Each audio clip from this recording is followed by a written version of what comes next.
Jadi ada beberapa, tugas-tugas selain tugas-tugas rutin yang memang kita laksanakan, ada beberapa tugas yang, non tahapan yang mesti kita laksanakan pasca pemilu.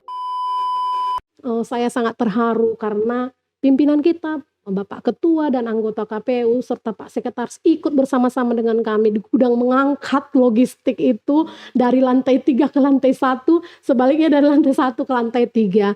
Itu sih yang bikin kami semangat.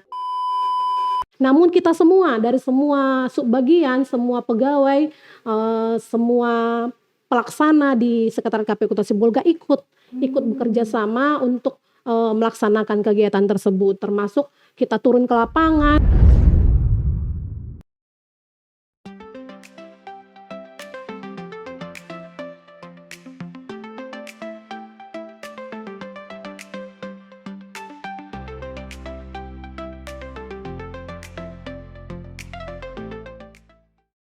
Halo teman pemilih, selamat datang di podcast KPU Kota Sibolga. Sebelumnya teman-teman mungkin masih asing nih dengan saya. Kali ini dengan saya Maya Amelia yang akan menjadi host pada episode kali ini. Bersama dengan tamu spesial kita yang lain dan tak bukan itu adalah kakak kita sendiri, yaitu Kasubag Keuangan Umum dan Logistik Kak Sutri Hasraini Limbong yang sering kita panggil dengan KN. Mungkin kita sapa aja kali ya. Halo KN. Halo Mai, halo teman pemilih. Apa kabar Kak? Puji Tuhan baik. Oke, jadi teman pemilih, Kak Sutri Hasraini Limbong atau yang akrab kita panggil dengan Kak Eni ini adalah salah satu kasubag terbaik di lingkungan KPU Kota Sibolga. Dan beliau ini juga merupakan kasubag saya langsung yang membimbing pekerjaan sehari-hari karena saya sendiri juga merupakan bagian dari divisi dari subbagian keuangan umum dan logistik. Selain itu, Kak Eni ini juga merupakan seseorang yang gak cuma dikenal dengan ketegasannya dalam bekerja, namun keramahannya dan semangatnya yang selalu menular ke seluruh tim. Jadi mungkin kita mulai aja kali ya obrolan kita hari ini dari yang ringan-ringan aja dulu kali ya Kak.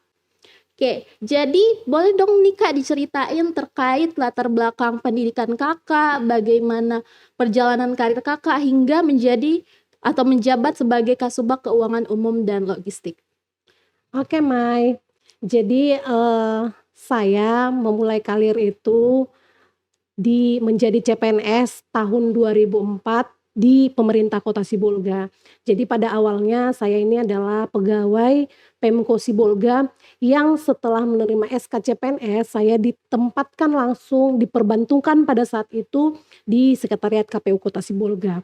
Karena kita ketahui bahwa pembentukan KPU itu kemarin itu kan KPU itu dibentuk menjadi lembaga penyelenggara pemilu pada tahun kalau saya nggak salah tahun 2023. Jadi itu KPU baru dibentuk, kemudian berketepatan kami diangkat jadi CPNS, kemudian KPU meminta ke pemerintah Kota Sibolga untuk meminta bantuan personil untuk membantu tugas di KPU Kota Sibolga. Nah, saya dan salah satunya Pak Sekretaris kita, Pak Tirta Adi Putra, kemudian Pak Doni, diperbantukanlah kami di Sekretariat KPU Kota Sibolga. Nah, kemudian tahun 2016 Pak KPU RI melalui Pak Sekjen membuka kebijakan untuk memberikan kesempatan alih status kepegawaian bagi pegawai daerah yang ditempatkan atau diperbantukan di KPU provinsi, KPU kabupaten kota. Pada saat itu dengan memenuhi semua syarat administrasi, saya mengikuti proses peralihan status tersebut melalui uji kompetensi. Dan puji Tuhan kami berdua kami menang pada saat itu, lolos uji kompetensi dengan Pak Sekretaris kita yang sekarang. Kemudian kami ditetapkanlah menjadi pegawai Sekretariat Jenderal KPU RI yang ditugaskan di KPU Kota Sibolga. Nah, sejalan dengan itu juga pada saat saya beralih status menjadi pegawai pusat, kita sebut sering pegawai pusat ya, peralihan status dari pegawai daerah ke pegawai pusat. Saat itu posisi saya sebagai Kasubag Program dan Data namanya. Saat ini disebut Subbag Perencanaan Data dan Informasi atau Rendatin. Nah, di masa saya namanya Kasubag Program dan Data. Kemudian pada tahun 2023 KPU RI membuat lagi kebijakan rotasi antar subbagian, antar daerah. Kemudian pada saat itu saya dirotasilah menjadi dari Subbag Perencanaan Data dan Informasi menjadi Kasubag Keuangan Umum dan Logistik. Nah, sejak dari 2023 itu sampai saat ini saya menjabat sebagai Kasubag Keuangan Umum dan Logistik. Gitu, Mai. Wah, cukup menarik ya perjalanan karir Kak Eni yang dimana butuh kerja keras ternyata hingga menjadi seperti ini. Selanjutnya, baik terkait KPU itu sendiri, sudah pasti dong identik nih Kak yang namanya kan pemilu. Terkait pasca pemilu selesai, banyak nih orang mengira setelah hari pemungutan suara selesai, itu pekerjaan kita juga selesai. Padahal itu justru masih banyak. Boleh dong nih Kak diceritain terkait tugas-tugas sekretariat pasca pemilu dan pilkada ini? Baik, Mai. Jadi sesuai dengan PKPU 14 tahun 2020 tentang tugas pokok dan fungsi sekretariat KPU Kabupaten Kota, antara lainnya KPU Kabupaten Kota, yaitu sudah jelas adalah membantu pelaksanaan tugas-tugas KPU dalam hal administrasi dan juga teknis. Nah, pasca pemilu KPU tetap menjalankan tugas yang sering kita sebut tugas non tahapan, pelaksanaan tugas non tahapan.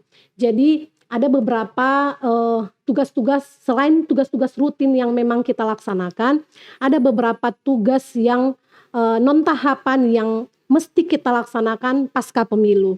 Antara lain adalah pemutahiran data berkelanjutan, kemudian ada yang namanya pemutahiran data partai politik, kemudian ada yang namanya pengelolaan arsip pasca pemilu, kemudian pelayanan informasi publik ke pemiluan, serta banyak tugas-tugas rutin lainnya yang kita laksanakan. Hal ini kita laksanakan sebagai bentuk evaluasi kita terhadap pelaksanaan pemilu yang sudah kita lalui kemarin. Mungkin itu kalau dari sisi sekretariat ya. Itu Mai. Oke, baik Kak. Mungkin lanjut nih terkait subbagian keuangan nih Kak, umum dan logistik. Kira-kira apa aja sih tugas yang dilakukan sebenarnya di masa non tahapan ini di subbagian keuangan umum dan logistik? Boleh dong Kak diceritain? Nah, sebenarnya pelaksanaan tugas-tugas di KPU ini dilaksanakan dengan saling kerjasama dan koordinasi ya. Walaupun setiap kegiatan itu ada koordinator subbagian serta divisinya, namun pada hakikatnya itu kita harus saling kerjasama karena tugas-tugas kita di KPU ini saling berhubungan. Nah, misalnya DPB itu dikoordinator oleh Divisi Perencanaan dan Data di bawah Subbag Perencanaan dan Data.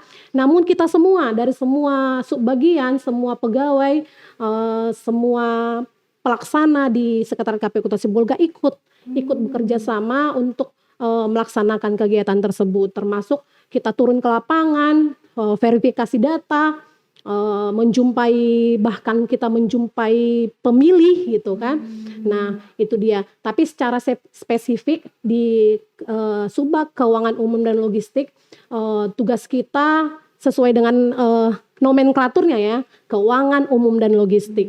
Nah, kalau dari sisi keuangan, tugas kita hampir sama pada saat tahapan dan non tahapan, karena yang namanya keuangan itu kan berhubungan dengan pengeluaran, pengelolaan keuangan pada saat pelaksanaan tahapan dan juga pada saat pelaksanaan tugas rutin kita sehari-hari. Nah, paling perbedaannya kalau di bagian keuangan itu kan volume kerjanya lebih banyak pada saat pelaksanaan tahapan dibandingkan dengan pada saat non tahapan seperti sekarang ini. Nah, kemudian untuk di sisi umumnya itu kita saat ini melaksanakan tugas sebagaimana yang telah diarahkan oleh Pak Sekretariat Jenderal KPU eee, terus kebijakan KPU RI bahwa kita saat ini sedang melaksanakan pengelolaan arsip pemilu. Nah, antara lain adalah kita, diminta untuk melakukan, alih media arsip, yang tujuannya adalah untuk menyelamatkan arsip-arsip pemilu dari pemilu-pemilu terdahulu yang masih bisa kita, dapatkan datanya. Jadi untuk hal ini, saat ini kita sedang membuat proses itu, menjalankan proses itu, yang mana, arsip-arsip dari pemilu-pemilu sebelumnya kita alih mediakan menjadi, dokumen, digital yang, mutakhir gitu. Jadi yang tujuannya agar seluruh arsip pemilu itu dapat, disimpan, diselamatkan, dan dapat diakses. Nah, kemudian kalau dari sisi logistik tentu saja masyarakat dan teman pemilih berpikir bahwa logistik itu hanya, tugas-tugas logistik itu hanya pada saat, pemilu atau pilkada. Namun sebenarnya proses logistik itu sangat panjang dan kompleks.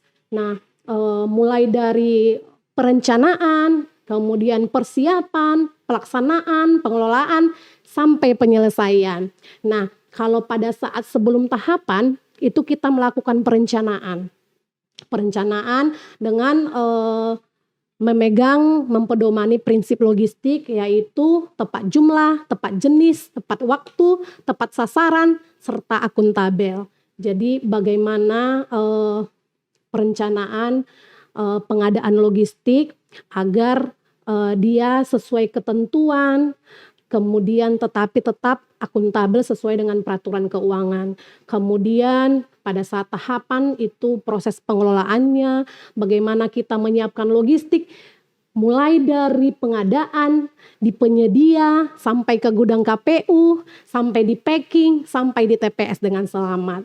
Kemudian sekarang ini adalah proses penyelesaian, di mana seluruh, logistik pemilu dan pilkada itu sesuai dengan aturannya, yang jadwal retensi arsipnya telah selesai, yang berpedoman dengan itu kita lakukan penyelesaiannya dengan penjualan.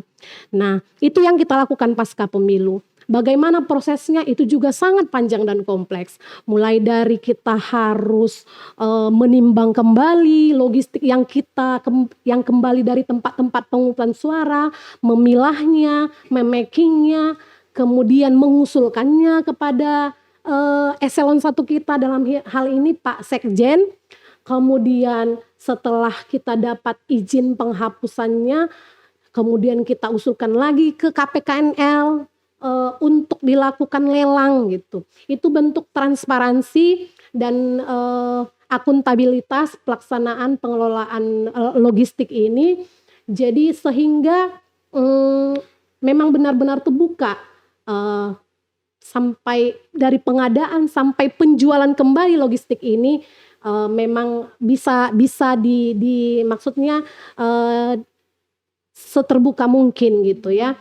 Kemudian, saat ini puji Tuhan itu semua sudah kita berjalan, pemenang lelangnya sudah kita serah terimakan barang logistiknya, sehingga saat ini, logistik yang ada tersimpan di kita itu tinggal formulir-formulir, yang arsip yang bersifat, apa namanya, batas waktu retensinya belum habis. Nah, itu yang kita selamatkan, antara lain itu formulir hasil perolehan suara yang berbentuk plano, itu masih tersimpan di gudang kita, dan sekarang lagi proses, alih media dari yang, bentuk dokumen hard copy menjadi, file digital yang bisa kita simpan dan kita akses. Mungkin itu kalau dari segi logistik ya, Mai. Oke, baik. Wah, ternyata cukup banyak ya, Kak, kegiatan di subbagian keuangan umum dan logistik. Jadi selain memastikan berjalannya surat menyurat dengan baik, kemudian ada ahli media arsip dan terkait pengelolaan barang-barang logistik seperti dijual dan dilelang ya, Kak. Iya, benar. Oke, selanjutnya terkait pelaksanaan tugas-tugas tadi nih, Kak, yang dihadapi, kira-kira ada nggak kesulitannya, Kak? Boleh dong diceritain? Mmm, Setiap pekerjaan, setiap tugas pasti ada kesulitannya. Nah, namun kesulitan pada saat pelaksanaan tahapan dan, pasca tahapan itu pasti jauh berbeda ya. Kalau sekarang mungkin kesulitannya hanya kesulitan-kesulitan kecil yang, eee, bisa kita atasi, misalnya kalau pada masa pasca pemilu ini, paling kesulitan kita adalah terkait anggaran, di mana sesuai dengan kebijakan, pemerintah kita bahwa mulai Januari 2025 itu ada yang namanya efisiensi anggaran, sehingga kegiatan-kegiatan kita pasca pemilu itu anggarannya sangat minim bahkan tidak ada. Jadi, namun kesulitan itu kita coba kita kelola dengan baik, kita coba cari solusi, ternyata kita bisa gitu. Jadi, dengan memanfaatkan sumber daya yang ada, walaupun dengan minimnya anggaran, bahkan tidak ada anggaran, kita tetap melaksanakan tugas itu dengan sebaik mungkin. Mungkin itu, Maya. Nah, untuk, kesulitan pada saat, eee, tahapan pilkada, kalau spesifiknya di kami, di kita, Subbag Keuangan Umum dan Logistik itu, eee, yang paling berkesan itu kesulitannya itu yang paling tantangannya yang agak-agak, eee, teringat gitu ya, itu di bagian logistik. Nah, kita tahu memang bahwa, eee, Kota Sibolga mungkin dari semua daerah di Sumatera Utara khususnya, Kota Sibolga salah satu yang kedua TPS paling sedikit dibanding teman-teman kita di, daerah-daerah lain.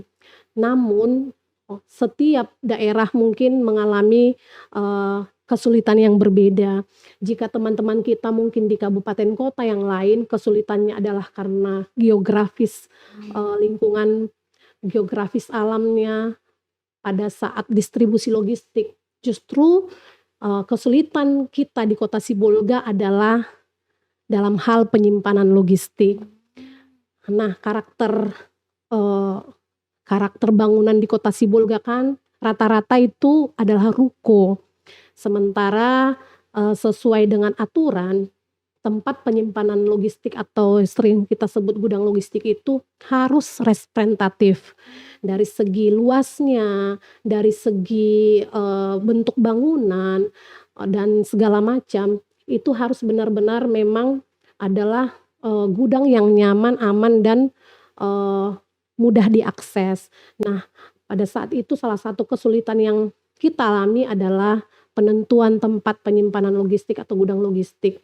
Kami berusaha mencari ke seluruh Kota Sibolga untuk, dengan melibatkan pihak-pihak terkait seperti Polres, seperti Bawaslu, ikut sama-sama mencari, gudang yang representatif sesuai dengan aturan, dan pada akhirnya yang kita dapatkan dan kita tetapkan adalah ruko lantai 3, 3 lantai maksudnya, Mai. Jadi kesulitannya pada saat itu adalah kapasitasnya.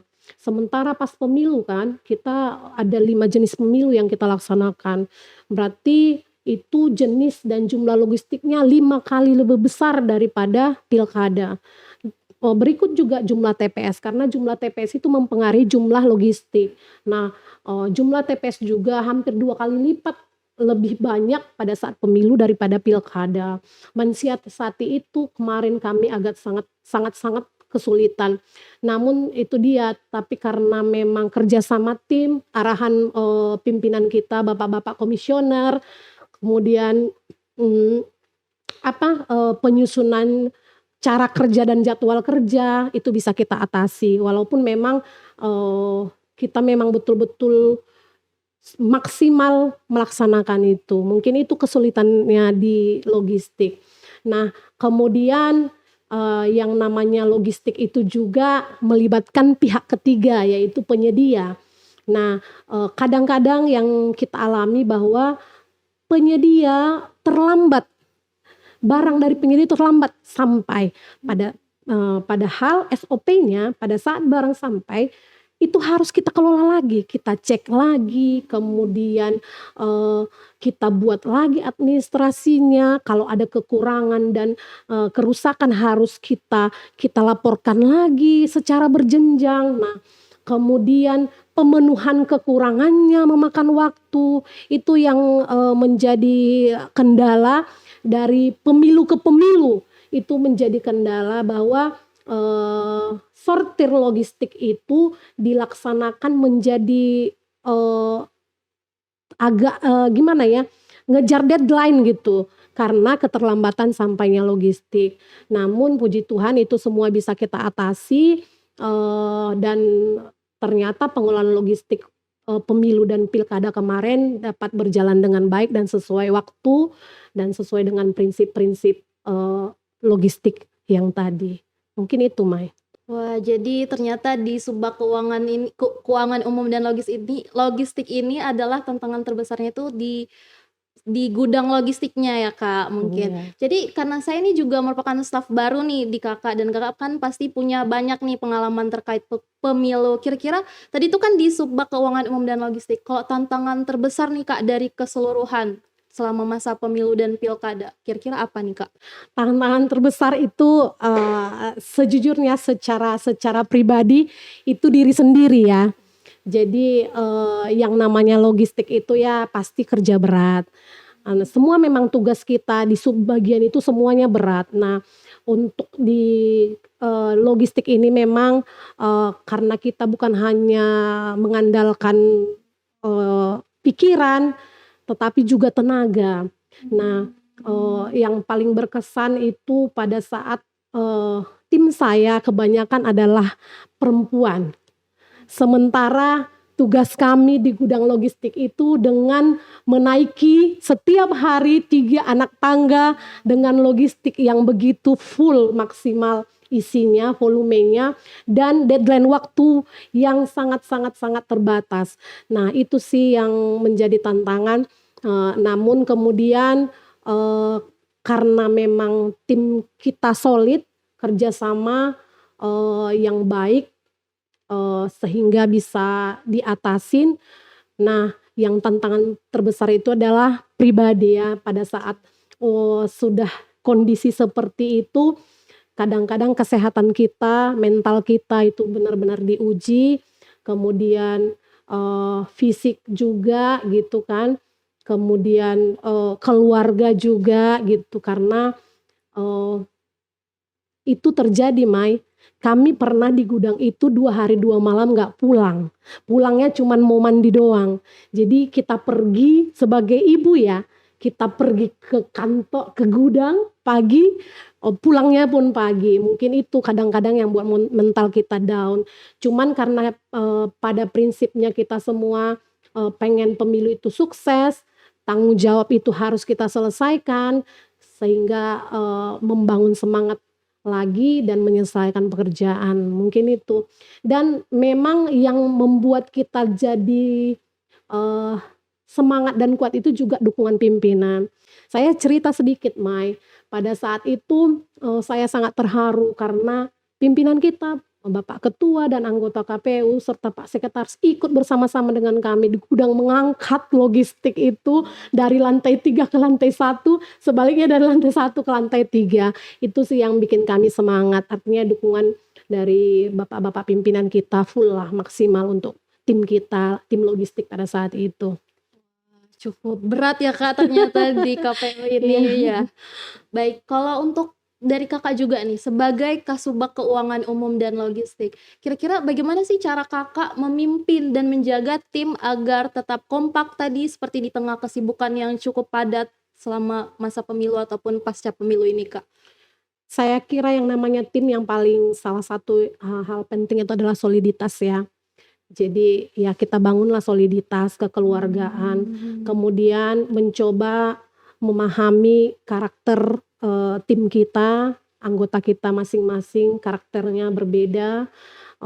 Saya juga mencoba memberikan pemahaman bahwa tujuan kita melaksanakan tugas itu apa gitu kan. Artinya kita menjalankan tugas itu satu tujuan, yaitu menyelenggarakan pemilu, pilkada dengan baik, sesuai dengan tupoksi kita masing-masing. Kemudian ya yang nggak kalah penting adalah caring, kepedulian dan support. Mungkin itu Mai yang saya selalu upayakan di tim kami. Mungkin itu ya Mai. Ternyata komunikasi juga ya Kak Iya, yang paling benar, penting benar harus komunikasi. ada. Iya. Kemudian nih, tadi kan udah banyak nih pengalaman-pengalaman berharga Kakak. Boleh deh diceritain apa pelajaran yang paling berkesan ini Kak, yang mungkin Kakak dapetin ini selama ini? Iya, eh kalau dalam pelaksanaan tugas ya, eh saya kira itu pelajaran yang penting itu adalah khususnya di sekretariat ya, kita harus hilangkan ego sektoral. Kita harus pahami bahwa tujuan kita walaupun di subak yang berbeda-beda, dengan individu-individu yang berbeda, tujuan kita sama. Jadi, jika kita hilangkan ego sektoral itu sesusah, sepayah dan sesulit apapun tugas-tugas kita di khususnya di sekitar KPU Sibolga ini pasti kita bisa jalankan dengan baik. Yang kedua itu dia, kita harus lebih belajar untuk memahami regulasi, membaca, memahami, dan mempraktekkan regulasi itu. Karena sebenarnya di KPU ini kita termasuk pekerjaan kita itu semuanya terukur. Karena apa? Karena ada regulasi, ada arahan yang jelas dari pimpinan kita KPU RI, berjenjang KPU provinsi sampai ke kita. Kita hanya eksekutor di kabupaten kota. Karena itu ya mungkin hal itu yang perlu kita menjadi pelajaran bahwa kita bekerja di KPU itu diatur oleh regulasi, maka kita harus menguasai dan memahami regulasi itu. Itu Mai, Oke, menurut saya. baik. Wah, cukup menarik ya. Sebagai penutup nih Kak, kalau melihat dari pengalaman-pengalaman pemilu kemarin, hal apa nih yang ingin Kak Eni kembangkan atau tingkatkan dari sisi subbagian keuangan umum dan logistik untuk persiapan pemilu berikutnya supaya semakin baik, lebih efisien dan tentunya dipercaya oleh publik? Ya, saya kira keterbukaan informasi, kemudian perencanaan yang sesuai aturan, kemudian eksekusi yang terjadwal gitu, kemudian penyelesaian yang baik serta evaluasi. Mungkin itu yang perlu kita tingkatkan lagi. Bagaimana kesulitan-kesulitan di pemilu-pemilu sebelumnya, tantangan di pemilu-pemilu sebelumnya, ke depannya kita sudah punya solusi. Mungkin itu sih Mai yang bisa saya Baik, luar sampaikan. biasa sekali ya Kak obrolan kita hari ini. Terima kasih banyak kepada Kak Eni atas ilmu dan juga insight-nya yang sangat menarik ini. Semoga bisa membuka perspektif baru terhadap teman-teman pemilih terhadap di subbagian keuangan umum dan logistik. Nah, teman pemilih jangan lupa pantau terus informasi terkait kepemiluan di podcast KPU Kota Sibolga episode-episode selanjutnya dan sosial media resmi kami lainnya. Saya Maya pamit undur diri. Terima kasih dan sampai jumpa. Sampai jumpa.